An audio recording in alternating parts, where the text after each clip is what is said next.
Hi, everybody, and welcome back to another episode of the Navs Effect Podcast. I'm your host, Naveen Ganglani. Yes, I know it has been a while.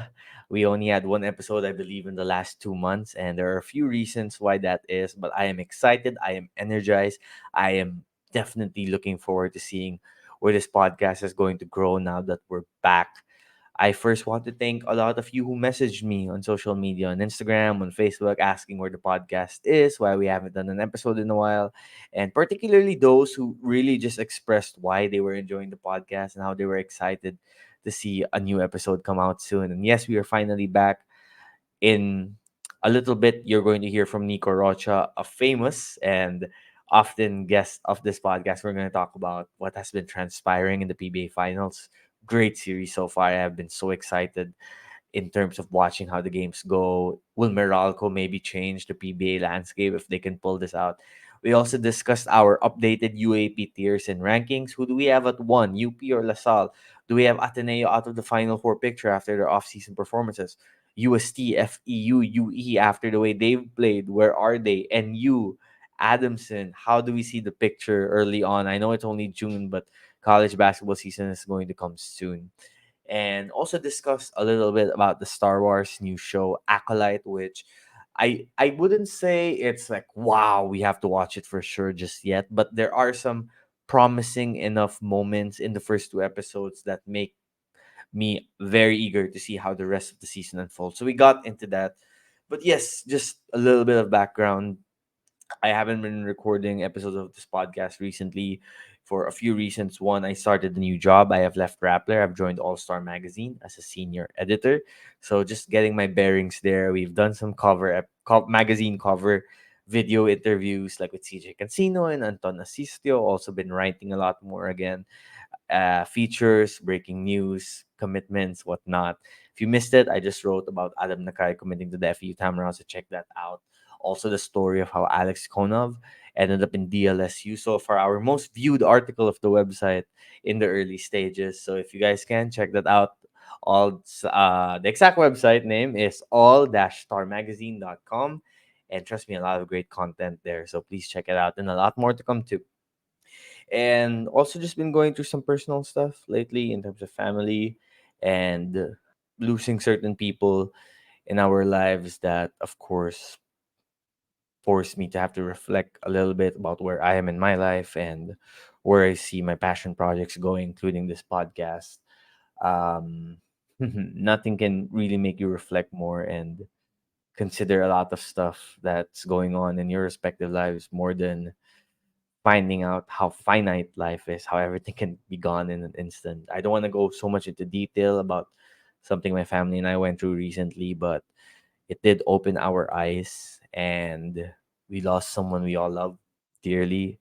I posted about it on my personal Instagram account. So if you follow me there, you know what I'm talking about. Or if you're in our Navs Effect community chat, you probably know what I'm talking about too. So it was tough. It was, like I said, eye opening, and we're still learning to live with life now after what happened. But day by day it does get easier, and it's a matter of just putting one foot in front of the other really to keep going. But yes, that experience made me consider how I want to approach this podcast moving forward. So we're going to do things differently, going to add some new aspects to the show while maintaining the qualities of the show from before that made it, a favorite for some of you, a favorite that many of you look forward to when we have a new episode. Something that really touches my heart, knowing that people want to listen to the different episodes. It means so much to me. So thank you. If you're a new listener, as always, thanks for giving us a chance. We hope that you stay for the long haul. If you're a returning listener, thank you once again for coming back and checking out this episode, whether that's on YouTube or Spotify. And thanks to all of those who have reached out to me the last few weeks, those who know what I've been going through, and have expressed their sentiments. I really appreciate it. I'm back, ready to go. We might have some quirks in the beginning because we are using a new platform now to record episodes. But once we get the hang of it, I am promising all of you listeners that we are going to provide some new aspects of the show that you haven't seen before, like live streams. where fans can watch the episodes and comment and ask questions in real time, and more banners on the screen and some videos on the screen while conversations are going on. Yeah, so let's get started. Let's get to the episode with Nico. And again, thank you for listening to the Navs Effect podcast. All right, Nico, so you're here. Welcome back. Felt fitting that in my first episode in a long time, I have you back on, considering a lot of people did like those UAAP runs we did towards the end of last season. And college basketball going to start earlier this year, while also we have some preseason action right now that's giving us a good idea of what to expect from teams. And we're going to talk more about these college players and college teams coming up. But first, I want to get into this game between San Miguel and Meralco. Mm. Game 3, Meralco won. We're recording this Sunday night, June 9. I should give a happy birthday shout out to my guy Sanj, who's in our group chat. Happy birthday to him. Cool party last night. Thanks for having us, bro. But now, I wonder if he won his game 3 bet today. Got some of that birthday charm, birthday luck. But it's game 3, and the Meralco Bolts, after blowing game 2 in the final minutes of the fourth quarter, found a way to come back, win game 3. They attacked the 2-3 zone defense of San Miguel effectively in the final minutes of the fourth quarter, concluding with a big three-pointer from Chris Newsom and some big free throws that really helped secure that victory down the stretch. You could make a case that maybe Meralco should be up 3-0 in the series right now, which is insane considering San Miguel lost only once, ironically, to Meralco in the Philippine Cup elimination round.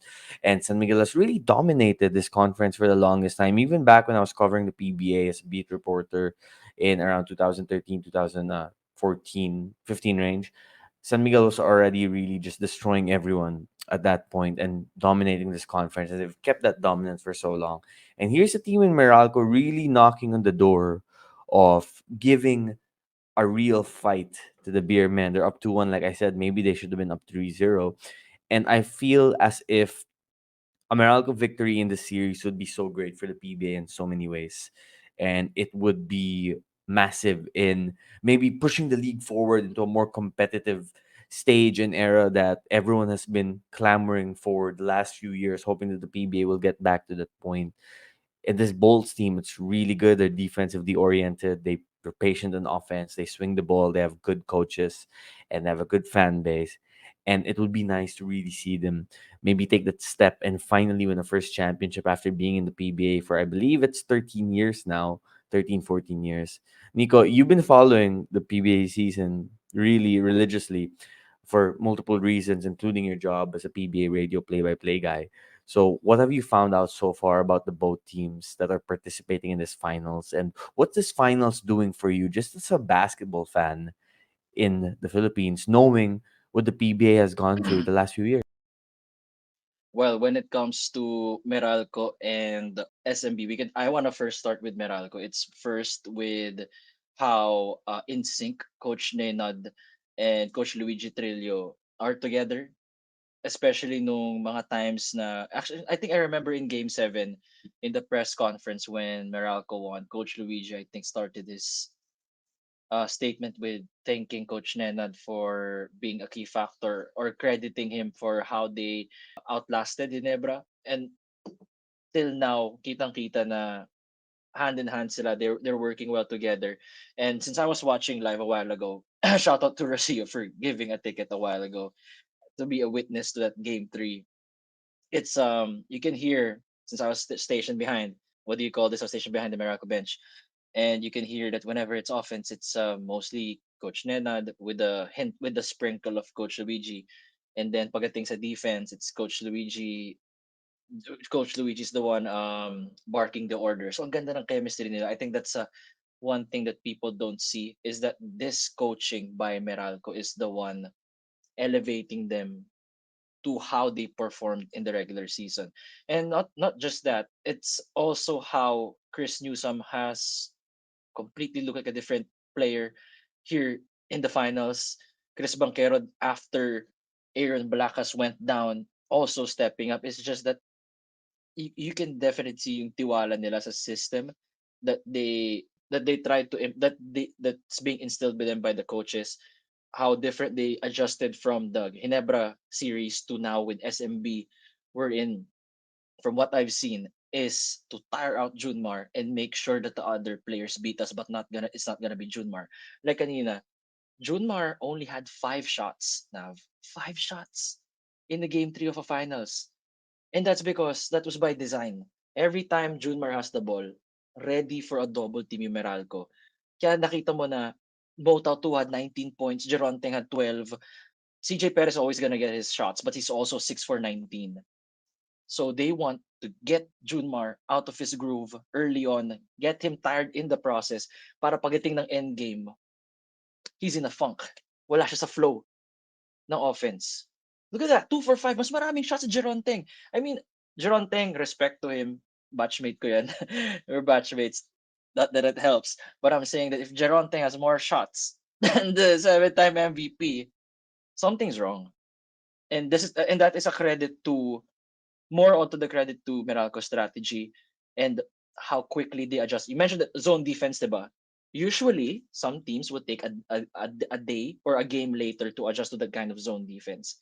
Pero yung Meralco na to, they adjusted 2 to 3 plays after. Alam nila ano gagawin. So it's just, ang ganda. It's a coaching battle, but so far I would say that the coaching staff of Meralco has the upper hand by a big margin talaga sa San Miguel. This could have been 3-0, Nav, if not only for that 3 by Marshall Lassiter, which is why the first 3 games of these finals is really keeping a lot of people is getting a lot of people hooked from those na casual viewers lang to now interested. They're asking real questions, and you can see that from our group chat, and it also applies to other group chats that I'm part of it. That's some of what Absolutely. I've seen. Should note that Junmar did have 10 free throws in today's game. That was one of the reasons maybe why his Mm, field goals were so low. But I agree with you from a macro perspective where yeah. ideally you want the ball in the hands of your best player more than anyone, right? But then if you're the defense, the smart defensive minded coaches, and I know it's a different sport, but I particularly noticed this with Bill Belichick when he was coaching the New England Patriots during the Mm, Tom Brady dynasty in the NFL. One thing he liked to do on defense in particular was take away the best weapon and live with the consequences of maybe the other guys beating you. Eric Spoelstra mm, does this a lot for the Miami Heat and the NBA playoffs as well. So you saw Meralco make an effort to get the ball out of June Mar's hands. Yes, he still got to the free throw line, made yes. 80% out of 10 attempts, which is very effective. But ideally, in a perfect world for San Miguel, you're having Junmar maybe get at least 12 to 13 shots a game in addition to Mm, those free throw attempts, right? I think part of it also is CJ Perez was pretty good down the stretch. Overall, though, you look at the stats 18 points on 19 shots, ineffective. But from the field, San Miguel shot less than 40%.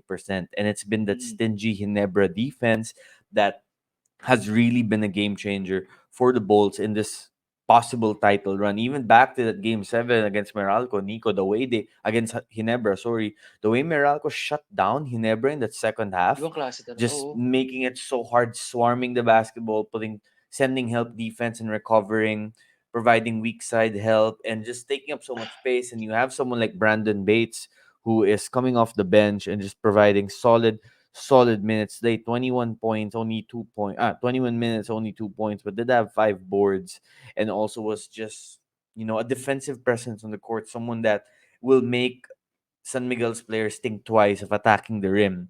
And he's a big body. We've seen this since LaSalle, right? He might not always be the most polished player. He might not always be the most. When you think about guys who have a bag, right? It's Brandon Bates ain't really that guy. Brandon Bates will hurt you by providing hustle plays, by keeping the possession alive, by rebounding the basketball, by protecting So the rim, physical by also. scoring on So putbacks. physical. Physicality, yeah. And when you get to a stage like the finals like this, you need the physicality. And I also want to bring up Chris Newsom because I think he is one of those guys that when you look at the statistics, it doesn't always pop out, right? They don't always pop out like, okay, you're not going to see him average 24 a game, 8 assists a game, whatnot.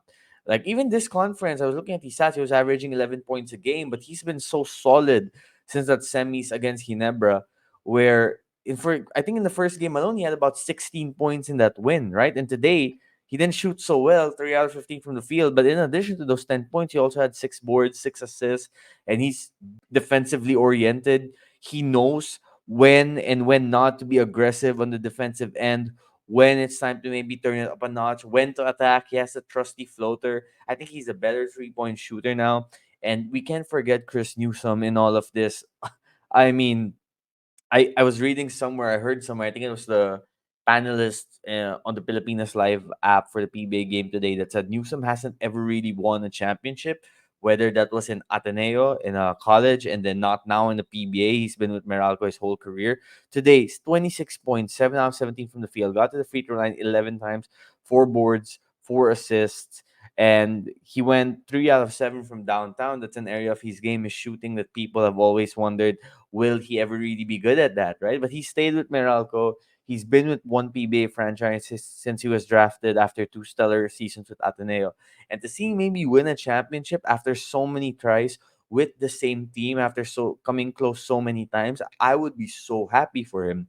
And this takes me to a larger overall thought, Nico, about how if Meralco does win the championship, it would be so great for the PBA. So great. You have a franchise finally breaking through and ending that reputation of being, magaling sila, kaya nila mag-finals, kaya nila mag-semifinals, but you don't ever think they'll win the championship, right? A lot of times that's the first impression people might have when it comes to the Bulls. But for them, if they break through and they win this championship, and they've come close before, they've made it to a game 7 of a PBA Finals series, just losing to Ginebra a few times. But if they break through and they win and they establish themselves as a championship contender, suddenly when you're watching PBA games, you're thinking, "Oh, this Meralco, they can give someone a run for their money. They might not be as elite yet as Ginebra or San Miguel when it comes to winning championships regularly, but you can make a case they've had maybe as much success as TNT the last few years. Maybe they are. I mean, Talking Tech still has more accomplishments under its belt, but Meralco has the gap between those two teams. I don't think it's super duper wide. With all due respect to you guys, Nico and Lex might not be there just yet. I love my guy Robert Bollick, you know that. I hope he gets there to a certain point, and I mean, maybe even Robert would agree if success. you ask him right now. Even Robert would but agree. but but you know what? Seeing the success of what Meralco could potentially do here might be, inspiring to NLEX to believe that, oh, why not us also, right? And it would just make the PBA so interesting. It would kind of take us out of that prism over the last few years na, Ginebra lang yan, San Miguel lang yan, and we know who's gonna win anyway. It's not gonna be exciting. This is exciting. New is exciting. Fresh is exciting. Seeing something happen for the first time is exciting. And that's why I just think if the Bolts win this championship, find a way to beat San Miguel in a conference San Miguel has dominated for the longest time, it's like that snap of a finger that might get people to say, let's start watching the PBA a little more, because the basketball action in the court, it's this series It's is always been proving there. it's really good. It's entertaining. Yeah, it's really entertaining enough. And going back to Chris Newsom, yung regular season averages niya, it's good, right? It's star numbers. Pero dito sa playoffs, starting from the quarters to like now the finals, I think his averages are up sa point 7 to 8.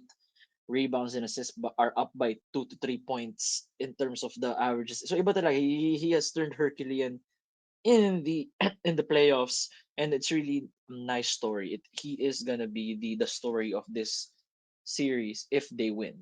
Kasi 'di ba Ateneo days, Coach Bo, after coming off seeing na Coach Norman Black 5 feet tapos kailan ng time niya hindi siya nanalo.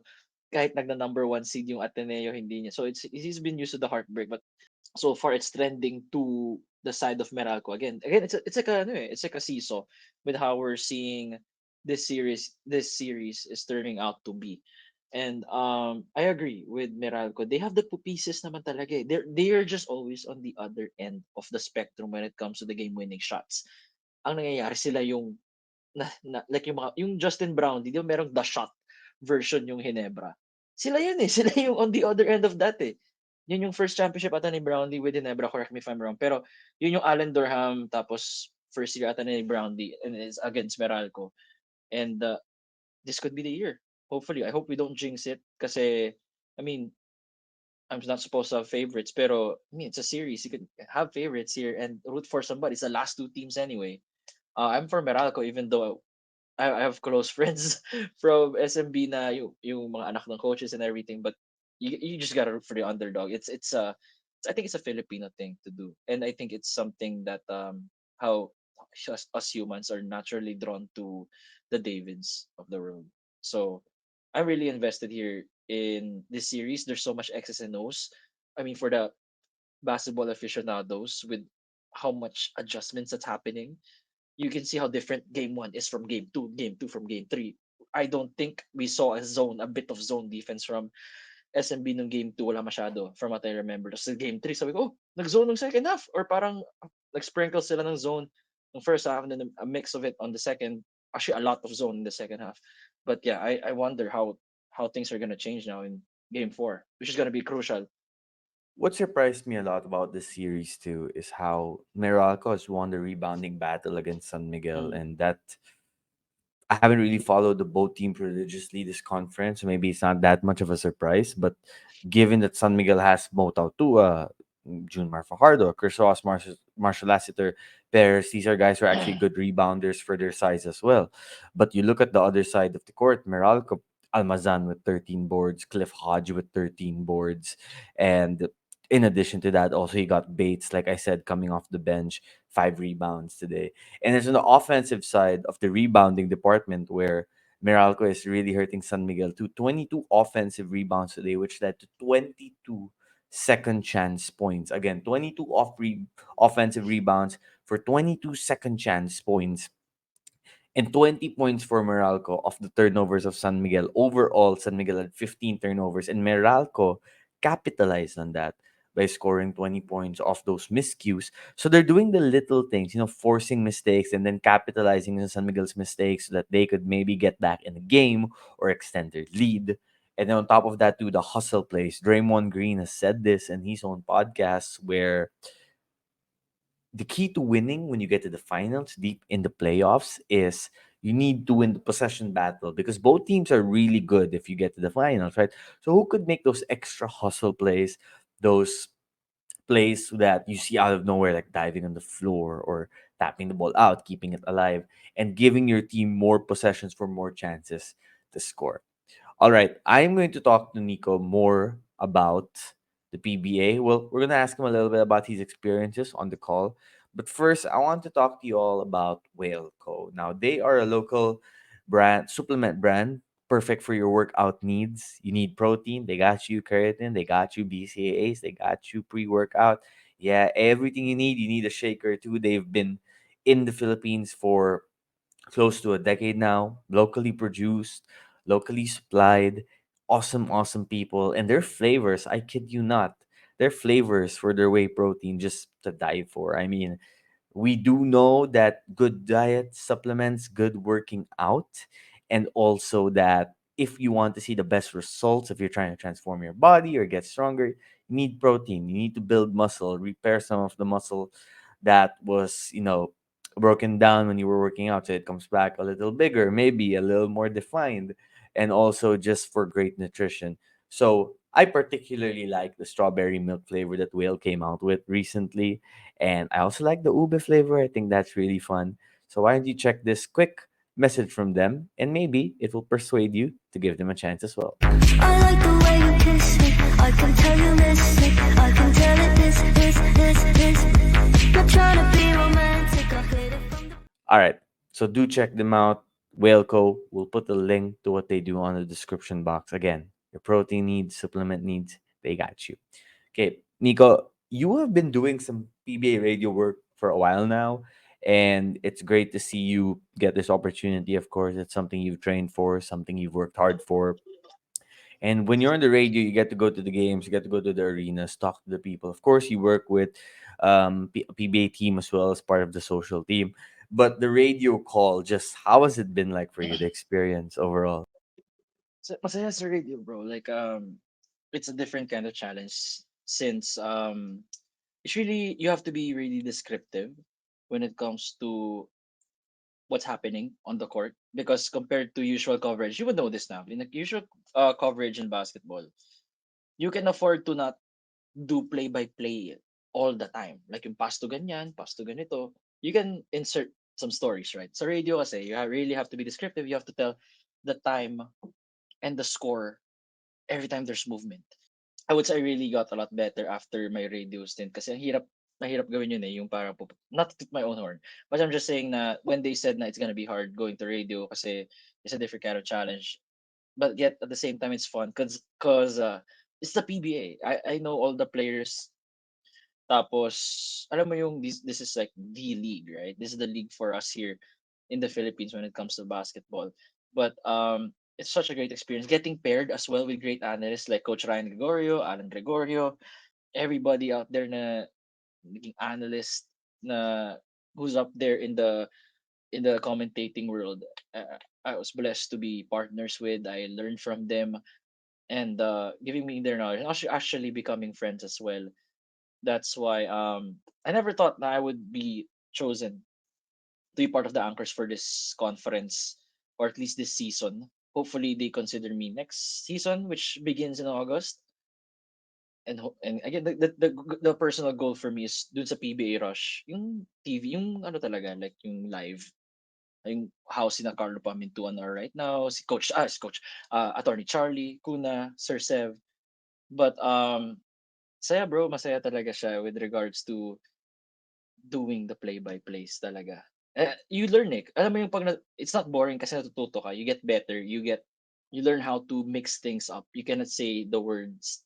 I mean, di mo maiwasan na umulit ng terms, di ba? Pero you want to you want to be better for those listening in the car. Yung Tagalog ko got better kasi tinatagalog ko rin eh. Sabi nila try mo yung Tagalog instead of just pure English. So, yeah, saya. And you would just realize na, nakikinig pala si Com Willie sa radyo.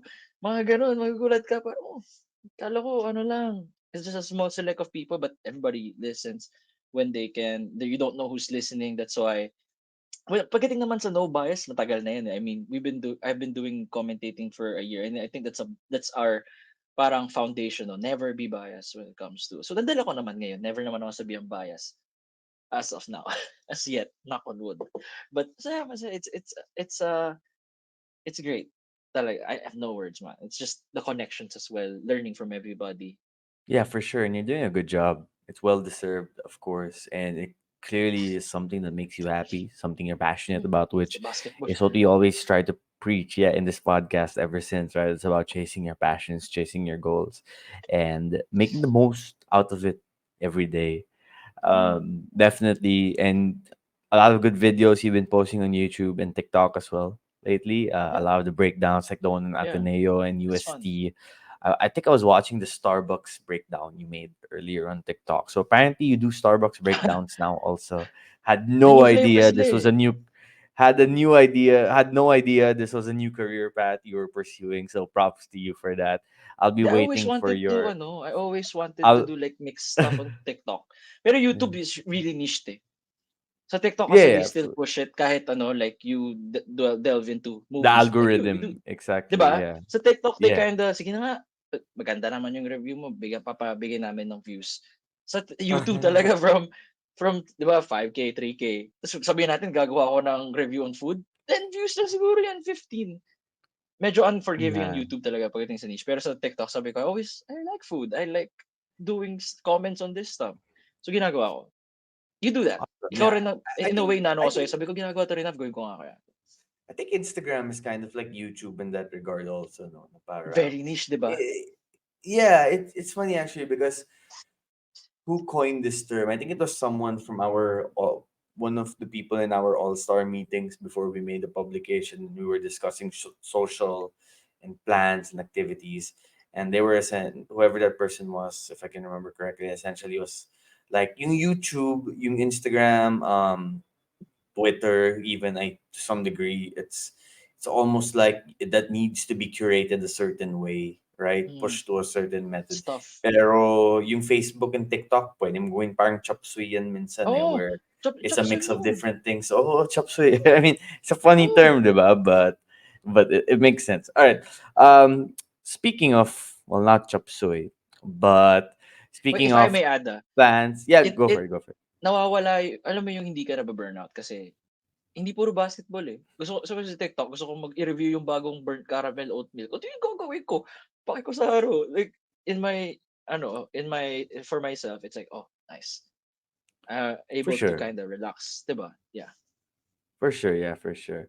Now, I also do want to share that our latest cover for the All Star Magazine June issue has come out. We featured CJ Cancino. I did a one-on-one video sit down interview with CJ. That is up on the YouTube of All Star Magazine. So great discussion with CJ. Pinag-usapan namin yung UST Sorsogon bubble. I asked him if he wasn't happy about being benched at the end of Game 3 of the UAP Oh, Finals last season. So he gave a pretty okay. interesting answer there. Yeah, I also asked him about the Subic Carnival incident with Francis Lopez after the UAP season that became a little bit of a big issue online, if we should say. What else? We also discussed his family because, of course, he was very close to his mom. And Mm. unfortunately, his mom passed away a few years earlier. How he and his dad have become tight since. And also, CJ actually announced that he's declaring for the PBA draft through this episode. So, yes, a lot to discuss. It was a 30-minute sit down interview. I'll be posting about it on my social media on Monday. But if you guys are listening to this podcast, When is it going do up check it Monday? out. Like the interview. I can't wait. I Oh, it's wanna up listen now, to it as actually. It's well. online na. Ah, Yeah, I'll send you the link. Yeah, it's up mamaya, now. mamaya, Yeah, mamaya. yeah. For sure, yeah. And also another thing I want to share, I have a collaborative episode coming out soon with these guys, the Boleros gang. Yes, there is going to be a collaborative episode, the Navs Effect and Boleros. We are gonna have those three awesome guys come on and talk college basketball because that is really something that they are all passionate about. And we're gonna maybe try to do it live so some of you viewers can tune in and ask questions and react to everything we're saying at the moment.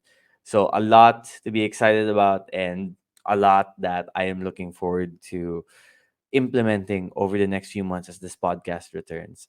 Now we're gonna shift gears here a little bit, Nico. We're gonna go to our bread and butter. That is college basketball, UAP men's basketball particularly. I I should have done this, but I didn't. Where I believe in one of our episodes earlier this year, I think we were talking about UST, and then we did an episode where we also ranked our tiers in the UAP. Who do we have as the top teams? Who do we have as the middle fitters? Who do we have down in the bottom? I think for the most part, our top teams have stayed the same. We're going to go into detail a little bit, but I think there's maybe some changes there towards the middle because some teams have impressed me more than I thought they would, and some teams have disappointed me a little more than I thought they would. So let's go with you first, Nico, because I think for you and I, we have a 1A and a 1B, right? It's LaSalle and Yeah. UP Yeah, yeah, right yeah, now. yeah. It's It just someone lang sila like. Hindi, akin it's medyo yeah. clear. It's LaSalle and UP. Like with Mm. all due respect to the six other teams right now in the UAAP, I think the Green Archers and Fighting Maroons have kind of separated themselves based on the off-season performances being just a tier above their opponents and their contemporaries. It's so funny because UP hasn't lost a single game in the off-season, either Pinoy Liga or they had to bow out ultimately because of academics, not because they were eliminated. And in Phil Oil, they are heading to the finals on June 11, Wednesday. They are undefeated. They haven't lost an off-season game, and they are taking on DLSU in the finals. A DLSU team that has also gone undefeated in Pinoy Liga and Philoil, except for one game, the Philoil opener, where they lost the University of the Philippines. So this is going to be such an exciting, enticing finals. I'm going to be there at Phil Oil Arena to catch the game. I feel like it's an important game to gauge where both squads are. And you kind of start feeling a rivalry brewing between the Green Archers and Fighting Maroons a little bit. Some more physicality during the games. Um, DLSU beat UP in last finals. I'm sure that's something that a lot of the UP fans haven't exactly forgotten. The UP players definitely.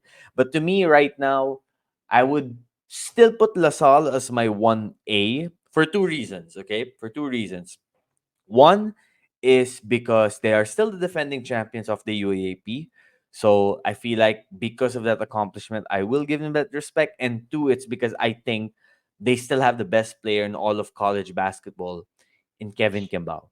And that to me is why LaSalle is 1A and why UP, which is looking very, very dangerous, as 1B, by the way. But if UP beats LaSalle again on Wednesday and does it a second time this offseason, I might have to consider that. Now, the first game I didn't really give LaSalle a pass, but I thought LaSalle not having a point guard was an issue that really glared up. And that's why you saw them make an aggressive pitch to recruit Leon Ramiro, who is now with the team. But if UP again, you know, wins that contest and does it decisively, I might have to shift that order around. Who do you have as your 1A and 1B right now? For me, it's UP, man. UP's 1A. Uh, for me, after that battle in the first game, I mean, it's filler, right? Pero doon mo talaga nakita na not having Evan Nelly is a big blow to Lasal. He has a lot of he has given a lot for Lasal as well. Mostly the playmaking, the leadership, all of that's gone right now.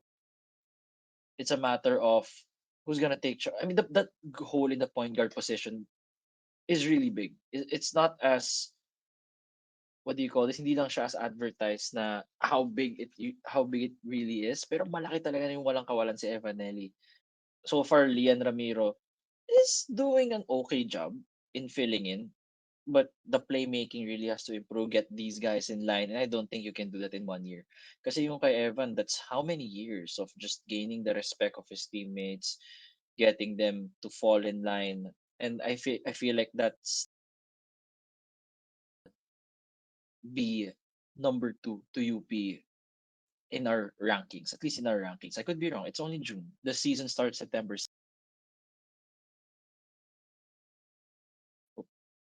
They still have 3 months to fix all of this. Plus, UP is really low demand. JD Kagulangan, I don't know what. Parang he got better pa ng summer na to. Compared to, kasi not sure kung he was coming off from an injury last year. Pero this year, he's healthy. It just got better. And he's not arguably, I feel like he's the number one point guard right now in the UAAP. And the loss of Malik Diouf has been shouldered by Gani Stevens, Sean Out. It's a trio, diba? Tatlo silang with Dikachi. In a way, nagre-rotate silang tatlo with Alter sometimes slotting into the four. But man, UP for me is 1A. Kahit defending champions sa Saudi. I have so much respect for Evan. Kaya hindi ko sila malagay above UP. And who knows? It could change sa Wednesday, diba? I don't know. But so far, UP over Lasal. 1 and 2. Yeah, you can really make a case for UP, and they look so much deeper probably even than last season. I know that's Yeah, crazy yeah, to say, but you have Stevens coming in, and the development of Alter from year one to year yeah. two. I think that's been evident so far. He's been one of the more improved players we've seen Inspired during the pa. off season. Exactly, and take note, wala pa si Gagate. Ah. I mean, Gagate, of course, he did have a fractured hand. So let's see if I think he's having his cast removed soon, and then they're going to do an analysis of the hand after the cast comes out to see if Ano he balita kay actually Coronel? might need to How's require surgery. Josh has a torn ACL. He's out for the season, sayang. unfortunately. Fan of Josh. Second straight Okay. ACL injury. Yeah, no LA Andres also suffered an ACL din. ACL injury. Also, just really a bad ACL. string of luck there. I know. It's so sad when you see these players suffer Mm. these injuries, especially Josh, who already sat out one season For plus ACL din, his diba? last high school season because of Same the knee ba, Nav? injuries. I Or think diff? I'll have to double check. I'm not Yeah, sure. Yeah, I'll have to double check. I think it might be different. The other one naman, but siguro no. we'll see. Kasi parang nag-compensate yung isang leg. Doesn't make, Nag-compensate, I mean, which it is makes usually sense, what yeah. happens. Yeah, which is usually what happens, diba? So back to the topic, 1A for me, LaSalle, 1B UP. Mm. For you, So 1A switch tayo. UP, Baliktad tayo. 1B Yeah. LaSalle. Yeah. Exactly. Although if UP beats LaSalle again in the Phil Oil finals, I will probably have to make a switch between them. Now this is where it gets interesting to me Iba Nintendo because 8. yeah, you can kind of jumble them up to some degree. Adamson to me remains to be seen because I like the team. It just they lack some firepower, but they're not going to be a pushover for anyone. But let's look at it one by one because UST to me is has so much talent, has a lot of depth, a lot of new pieces, and understandably they still have to gel with each other. Because like for example, Zayn Mahmoud didn't even get to play the Phil Oil games because he arrived just a few days ago in the Philippines. But at the same time, too, I think UST kind of might need to decide soon which of the two FSAs are they going to go use. Are they going to go the Tongkara route? Or are they going to go with Osang? A coach told me this. Not a coach, a scout rather in the UAP told me this recently. Where okay, if you play Tongkara, there's your five man. He can rebound, score in the paint. He's your traditional FSA in today's game, right? Who knows if he's as good as maybe what Henry Agunane is for DLSU? I'd probably say no. I think Ododo's also better than Tongkara, but and I think maybe Omar John is being slept on as one of the better, maybe might be the best FSA this season. Who knows? We'll see, right? Because he's been solid for years. But Tongkara to me is your traditional five, and the scout I spoke with told me the same. Now the key is Osang, because Osang you can play maybe even as a four or as a three. The question is, can you get away with playing Mahmoud at the five and Manaytay at the four? Then maybe play Osang at the three because he likes attacking from the perimeter. He gives you a unique attack in terms of he can bust out dribble, he can drive in, maybe even hit some mid range shots. But the question also for UST is if you're already loaded in terms of the guys who can do this, like you have a Cabanero, you have a Lane, Padrigao, Paranada, and Manaytay, and you have those guys who can contribute and score. Estacio, Leland Estacio, also impressive young player. Maybe you go more of the Tungkara route to help you out where your weak points were last time around for UST last season, the rebounding, the interior presence. But I still think they should have done a little bit better in this off-season tournament, the Phil Oil in particular recently. And then one team that impressed me was FEU. I like FEU this season. I like the job Sean Chambers is doing with the Tamaraos. I like that they have a stellar batch of new players coming in. VJ Pre, that guy, man, that guy is so damn solid. He is going to be a stud in the UAP. He can shoot, he can handle, he can rebound, he can provide winning plays, he can defend. JR Pasaol, solid, what you need out of a guard in the college level. You still have Joric Bautista there, Cholo Ananuevo is still there. Then you got new recruits like a dead eye shooter and Adam Nakai, Filipino Japanese player coming in. I just wrote about him on Saturday, posted that he was committing to FEU. They have Jaden Jones coming in. Jaden Jones, another tall wing player who's going to help the Tamaraos. And FEU has a lot of players who are of that prototype, that wing guy who can shoot, can handle, can drive in, pass. Sean Chambers knew exactly what he was looking for in terms of what he was trying to recruit to his team. And he was able to get those pieces and he's starting to blend them in together. I think Daa is also another solid rookie, solid young player, I should say. And Mo Konate as an FSA must improve from whatever situation they had last season, right? And a lot to be excited about for FEU. I think they can be a Final Four contender. So UST and FEU, to me, obviously we still have to see what Ateneo does. But Ateneo, they've just been so incomplete and they've had to deal with so many off-season different issues, scheduling of the finals and the scheduling of the games, their FSA Balogun being out with back spasms, guys like Bahay coming in late, and then guys like Sauler and Femi Edu not yet in the team. I do think Ateneo has some firepower issues. I think we're going to see a lot of games where they might struggle to score this season. So it's open for UST and FEU to take one of those Final Four spots, if not both of those Final Four spots, because I still think National University is a handful for any team. Reynard Umamo, his improvement this offseason is going to make the departure of Kian Baklan not as big of an issue as people might think for the Bulldogs. Then you were able to recruit Tabol Garcia to come off the bench to play that role that Umamoy played last season as that backup rookie point guard, where he's playing against second stringers, so he won't be as physically rattled if he was starting right away. Vince Reyes is a good addition, and Jake Figueroa. You guys have to watch the Pinoy Liga Finals on Monday. If you don't watch it live, watch the replay.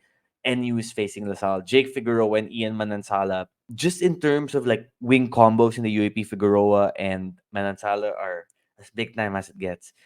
Figueroa is a complete player at this point. He can score, he can hit pull ups, he can drive in. He has the floater game. He had that floater game winner a few days ago in Phil Oil. He can pass the ball. He can defend. I saw him defending Kenneth Umba of Enderon, one of the league MVP candidate for Pinoy Liga of an FSA, and he was doing such a good job.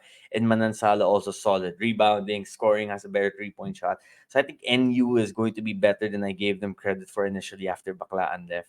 So to me, those 6 teams, or rather those 4 teams, FEU, UST, Ateneo, NU, are your early candidates to win those final four, those last two final four spots. If we're giving the Lasal and UP the first two, and then UE and Adamson, I think, are knocking on the door of the other teams competing for the final four spots. I think UE more advanced than Adamson at this point because Momoway has been solid. I think Cruz Dumont has become a better overall player in terms of being a guy who can be playing off ball but also playing on ball as your playmaker.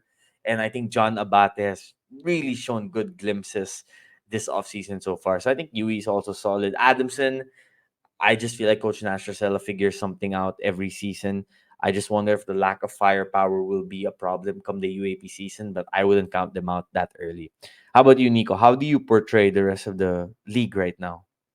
Till the eighth, for me, to round off the final for its FEU muna.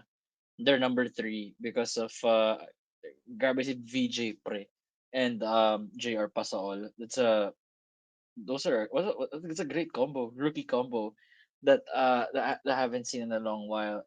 Not to mention Mo Kanate has been solid, way better than Mo Fati was, and they really have good guys who are you just know their roles. No walang pumipili. I mean, Joric Bautista has I don't know if I'm saying this if I'm OA ba to, but I feel like it's Jerome Lastimosa like potential.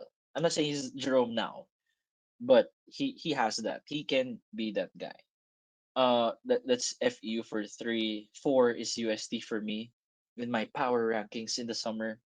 For UST, I mean, kita naman. But again, it's a good problem to have, no? Unlike yung Ateneo na walang FSA at all. Na pagpipilian kasi, it's just only one right now. You just have to sort out the Osang versus, Tungkara part. Since both technically have the same numbers, same impact. It's just a matter of sino yung mas fit sa team. And I think that's the coaching staff that has to find out oh, in the remaining months of the summer for them. But the rest, they also got some key pieces in Leira and Estacio, who I became a big fan of after watching him in Phil Oil. I feel like Leira and Estacio was more stable than Cal Paranada in some of the games that I've seen him. Not saying na he's gonna play over Kyle. I feel like they might even play together kasi two guard ata si Estacio while Kyle's the one. But that's for UST. Forty Padriga, wala na ako kailangan sabihin dyan. We know, we know what he brings to the table. He's really stable when it comes to setting up the offense for US. They're a completely different team when he's on the floor. Everything just seems so calculated and calm when he's on the floor. And Nick Cabanero has improved his numbers. I made a video on UST how he has improved his numbers, and that's because very easy to. I mean, if like hoops, you would just know that the better teammates you have, you don't need to force things. Kasi alam mong darating sa yung bola, you can trust your teammates. You don't have to force your shots within the offense. It's gonna get to you one way or another. And Cabanero, I feel like wala na tayong makikitang nagpupunit ng jersey out of frustration. And I feel it for him, especially in times na yun. Kasi tinignan ko yung mga stats nung mga teammates niya. Sabi ko, papapunit talaga ako ng jersey niyan. Pati shorts ko na rin, kung pwede lang. Kasi Ooh. sama talaga grabe talaga yun. Yung mga teammates niya nun, like, if I feel for Nick. Pero ngayon, happy na ako for Cabanero. I'm a fan of Nick. Five, UE, because I didn't expect Abate to have that kind of game, man. John Abate has been scoring. He's sneakily athletic, no? At first, kala mo, chill-chill lang siya. The next thing you know, he's climbing over guys. He's ano yun, parang bumabali as he's driving into the air. It's Mm-hmm. nice to see him Mm-hmm. play. He doesn't force the issue, but again, he's new to the team. I mean, not new. He's been there. He's serving residency, but it's a matter of how can you get the guys to listen to you. Yun yung job naman talaga ng point guard. Eh. And it's something that Remogat did really well, aside from the scoring, the immense scoring and playmaking. I mean, Precious Momoway for me, Nav is the best FSA. For me, Oh, okay. Good it's point. Good Precious point. Momoway. Precious Momoway with it's how he controls his emotion that will lead them from the fifth seed in my power ranking to the fourth or even third. Kasi 'di ba pwede mo i-mix yun eh, yung 3 to 5. It Yeah, just yeah. depends who has the better run. It just It's depends so who has the better run. competitive. Yeah, we Mahirap. might see a step ladder final for this UAP season. Just my Sana. early Maganda take. yun. That would be something. No? Yeah, that would be something. Yeah. Yeah, but Momoway, if he can just add to the maturity of his game a little bit, I think it could be The really refs get better. to Now his head eh. we should also say I don't think LaSalle's really played with Michael Phillips this offseason. Just back to the Yeah. original Injured point ba? earlier. Ano bang He's injured ba I si believe Mike? he's gonna be out maybe 2 more weeks. I don't know what injury exactly, but Oh. it's not believed to be Oh. a serious injury. But yeah, Pwede siya so lalaro we Wednesday. haven't most likely not. Yeah, most likely Most he'll be likely. out. And we know that Mike is LaSalle's best big man in terms of being a rim protector and also scoring inside the paint and the athleticism, being a lob threat, right? So we haven't really seen a complete LaSalle also. I think that's worth noting. And back to the original point to after LaSalle UP, like we've mentioned, it's a free for all. It's like it's almost as if who gets off to a strong start next UAP season from 3 to 8 will maybe get a leg up in the final four race. And have legit concerns about Ateneo. I remember telling you about this early this year when we first discussed after Ateneo lost Balungay and Jared Brown. And I was like, wait, but where's the firepower the offense going to come from? Laki. And I still think we need to see the answer to that question.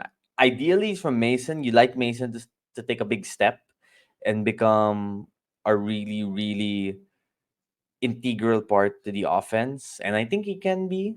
I think we'll just have to wait and see what happens. But yeah, Ateneo still has time to really improve. It's just a matter of where are they going to find the solutions to some of the questions we've seen about them so far early on. Yeah, to round off my bottom three, it's NU, Adamson, and Ateneo. So, for NU, again, yung NU naman, again, pwede sila mag-shoot up to 4. It depends eh. Because they have the pieces. Si Kian lang naman ang wala eh. Kian lang ba? Yeah, parang Kian lang na Kinda, yeah, key kinda. piece. The key piece. Kian lang naman na key piece. Jake Figueroa continues to get better. Manansala, as you said, is a really athletic guy. We know what he can bring as well. The pieces are there. I'm a big fan of Tebol Garcia. That's a underrated pickup. And once he gets used to the grind of the UAP, feel like he could be a star, like superstar in the UAP. Maybe in year 3 or 4. Balikan natin tong podcast to. I feel like I'm gonna be right. Um, For sure. for Adamson, we didn't see much of Montebon, right? Again, I don't know. Exams, injury, but one thing's for sure is said Manzano. There are times na said Manzano was having a hard time. Meron atang siyang 0 points in one game. Not sure kung against UP ba yun. But kita mo na they're very reliant on some players. If said Manzano's a bad game, wala na mangyayari. Pero it's nice to see Eli Ramos though with consistent production. Yeah, Malaki yung in-improve ni Eli from last season and I feel like this could be the season for him to actually get some eyes on him. Na parang, uy, pwede to pang PBA draft ah. Ganon. Like, makakonsider mo siya for take a flyer on him na if decides to I'm not saying he's gonna declare after the season, but I'm saying na if ever he decides and he could keep up this kind of production we've seen from Phil Oil, baka some teams might take a chance on him sa PBA. And lastly, Ateneo at number 8 now, for reasons you stated. The losses, they have not won anything. The questions, no Balungay, no Brown, adjustment of roles for the Blue Eagles. It's a lot. It's a lot. And the cherry on top is the no Balogun to he's not playing yet because of injuries. Injury, not Reese. Injury in the UAP field. It's impossible to win Not I feel like if nandun si Balungay and Brown, or if they had like a guy that can just give me the ball, I'm gonna do it myself. Walang ganun Ateneo eh. Merong Chris Kun, right? I feel like Chris Kun can do that. But I feel like ano eh, parang guess ko lang na medyo pigil sila. Because They I'm not need giving more. excuses, no. It's like they I'm need not giving more. Yeah. excuses. Yeah, I'm not giving excuses, but I feel like I think they've seen what they need from Chris Kun, and since the rotation is all whack, you cannot say na ganito yung Ateneo by the time UAP begins, eh. Because when UAP begins, Chris Kun will play at least 30 minutes. That I can guarantee. He's not gonna play 17, 18 minutes. Like what we see now in Phil Oil. And feel ko ano eh, again, hindi ako apologist. Sinasabi ko lang na yung rotation Ateneo is gonna be far by the time we go to UAP. Some schools though, kung ano yung nakikita mo ngayon sa film, yun na yun. Like UFU. Kasi VJ Pre and Pasol are playing 28, 29 plus minutes. And that's what you can expect from them by the time UAP starts. Eh sa Ateneo, Mm-hmm. Mason, 16 minutes a game? You Mm-hmm. kidding me? Hindi, Yeah. imposible yan. Imposible. Kaya parang 8 lang sila ngayon. Pero sa power rankings ng summer. Yeah. Yeah, and Kobe Demisano also didn't play in the off season. Isa pa rin, yeah. Especially those Kobe. last games. Yeah, minor injury, should be back by the UAP season is my guess.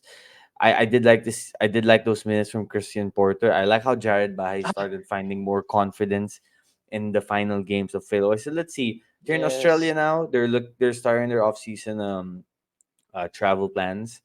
So we'll see how they do. They have a good chance to still be good. They have talent, but like I said, some work is going to be involved there. All right, Yeah. now we talked about PBA. We talked about UAP. We re-ranked our tiers again. Just to recap, for me, it's Asal, UP. I would have to put FEU at three now. Sorry, no. NU is my third. NU is my three. FEU is 4, UST is 5, Ateneo is 6, Adamson is no UE is 7, Adamson is 8. But that's early, Sunday, June 9 as we're recording this, so a lot can happen until then. Nico's rankings in the meantime are UP number 1, DLSE 2, FEU 3, USD 4, UE 5, and U 6. Adamson 7, Ateneo 8. So Nico's having Ateneo as 8 right now. Uh, well, let's see. Hopefully, no one cuts this part out and then like shoves it down our social media accounts come October when Ateneo goes in like a Well, 4 game Atenista winning ako eh, streak. so hindi nila pwede ako anuhin. Kasi Hey, it's so not you like watched the it's not like first you yeah, watched go, the go, go. first two episodes of you watched the first two episodes of Acolyte. Don't worry, that Ateneo fans will have a lot of times to get mad at us. This The- later on this year. But the Acolyte, well, how did you find it so far? I like it. I like the mystery of it. It's nice to have a series na hindi Skywalker centric or Kenobi Mm-hmm. centric. Wait, I'm a fan of Obi-Wan Kenobi by the way. I'm just saying that it's a fresh new take. It's nice to see na a lore that is 100 years before. It's 100 years before the Phantom Menace, right? From what I remembered. Yes. And Yes. even there's a bit of mystery, especially yung character ni Manny Jacinto.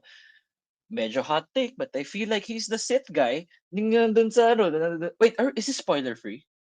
Or with spoilers, okay lang. Um, let's not try to spoil too much for those who haven't watched Fuck. it yet. But But yeah, we I feel can make yeah. reference points. Yeah. There are some things that I feel like it's gonna be what do you call this now? I feel like there are some things akala mo yun na yun, but then I feel like there's still gonna happen, and still things that will twist the story by the time episode 3 and 4 comes. Because I feel like 1 and 2 is just lore setting eh. Na parang, oh, ito yung main problem.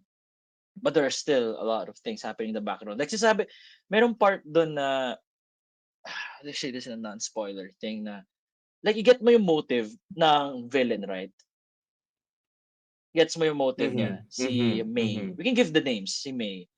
But then when then merong one of the Jedis there, one of the Jedi Masters that she encounters, like he said na there's a bit of guilt, or he feels like, you know what I'm talking about, right? He feels like there's a bit of guilt na they had the hand in this and why those things happen. I'm like, why? What did you guys do? I thought you guys were the Jedi Masters. You guys were supposed, yeah. So napapaisip ako, ano bang ginawa nila? Ano bang hindi nila ginawa?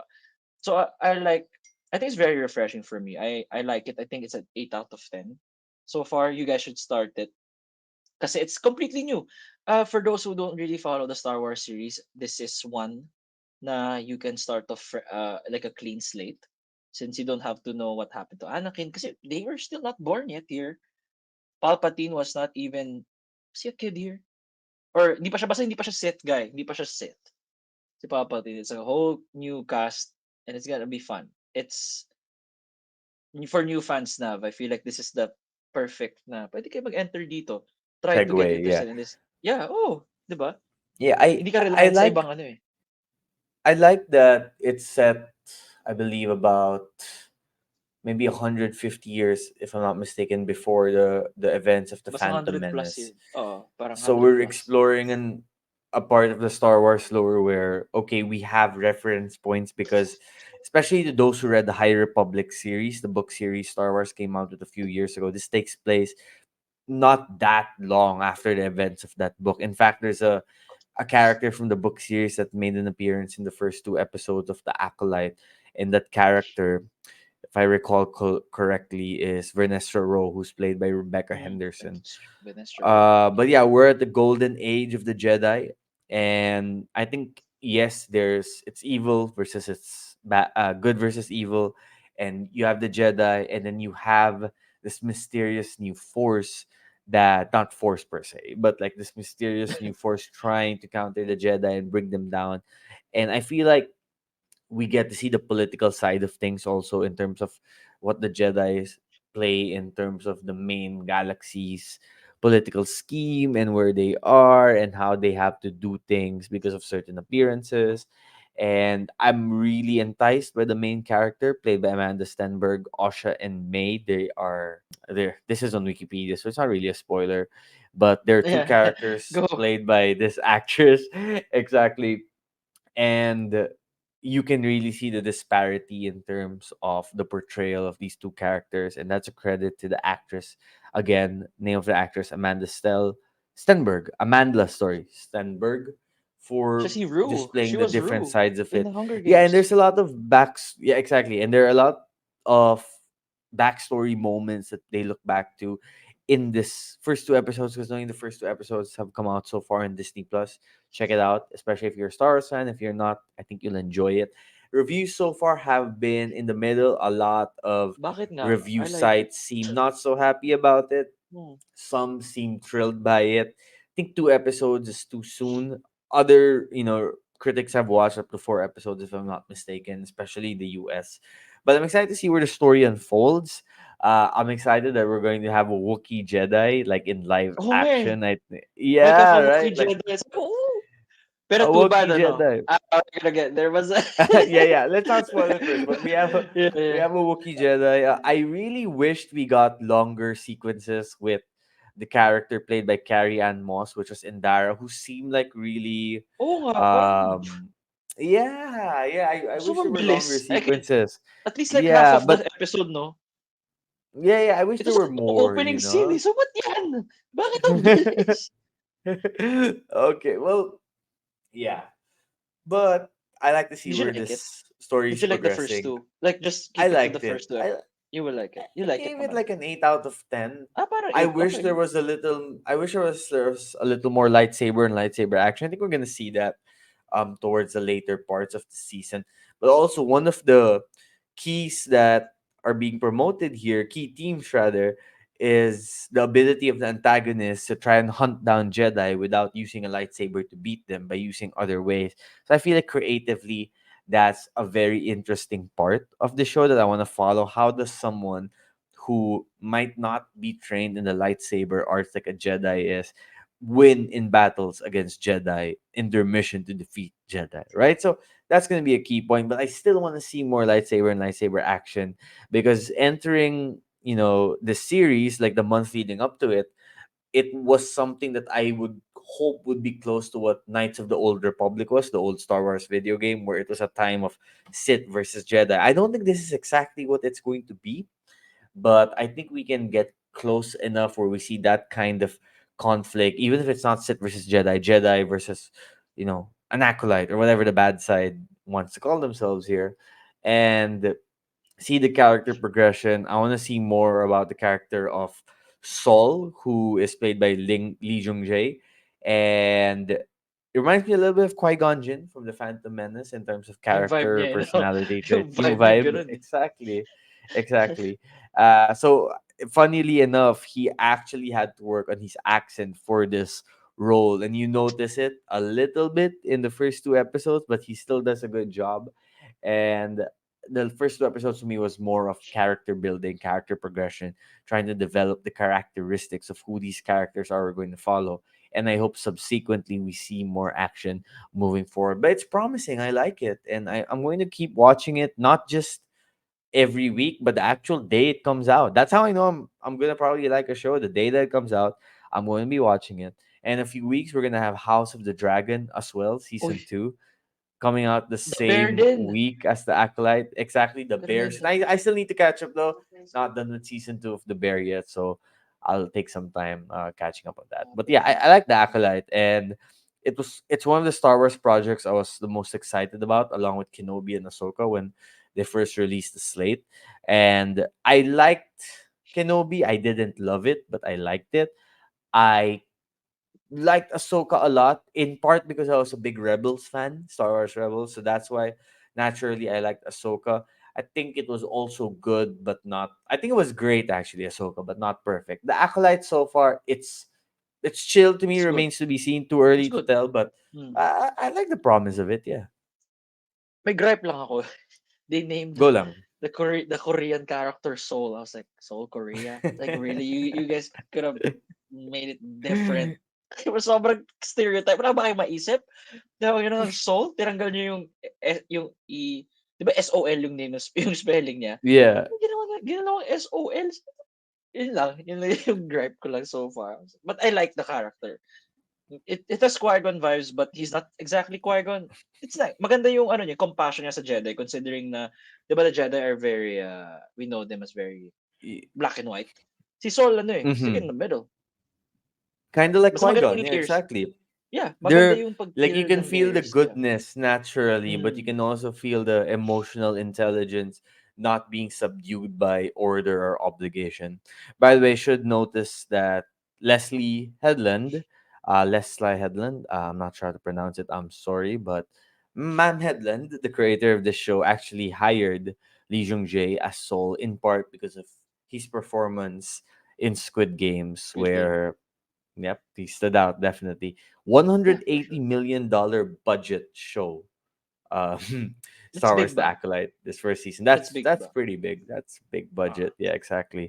And wait, let me see. House of the Dragon. Notice their budget. House season of 1 the season House of the Dragon Dragon. season two budget.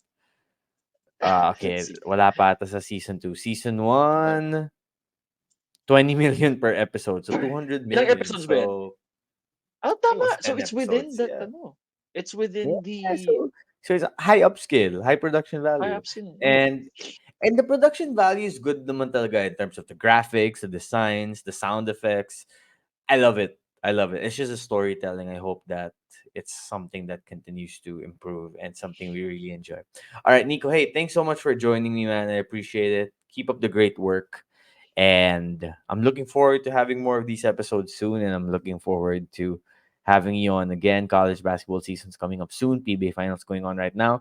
We still have to talk about the NBA Finals eventually, I'm sure, because game two is happening Monday. We're recording this Sunday night. I think Dallas is going to tie the series up. That's just my first instinct with this Or just matter. cover. I'm just happy with them covering. Plus 7. Or Cover, just cover. win some Or just bets, cover. exactly. But But I still think we can I have hope they a win. I long hope they NBA win. Finals. And one of the mistakes people make when it comes to NBA series is they overreact to game one. Oh, tinambakan game Of one, sure course. na wala na to. And then something else happens game two, and then we're like, oh, now what's the case, right? So emotions, storylines, narratives, they shift game to game depending on the result. Narratives are always like a result-driven enigma anyway. And You not don't to mention often. of yung Mm, Porzingis. Porzingis, they don't have much data on Porzingis sa playoffs. So the fact na That's true. papasok silang game 1, oh, Kristaps Porzingis, oh And he yeah, was they have a amazing. He 7. was amazing game Ah, one. mm, Amazing. And I thought it was Joe Maz, his decision to bring him off the bench in game one while keeping the starting five that won you the mhm. last two series. Is very good choice. Anyway, thanks, Nico. Appreciate you, bro. Stay safe See you, and Mavs. see you soon. It's really fun. Let's do this again, and more power to the pod as always, man. For sure. For sure. Thanks, bro.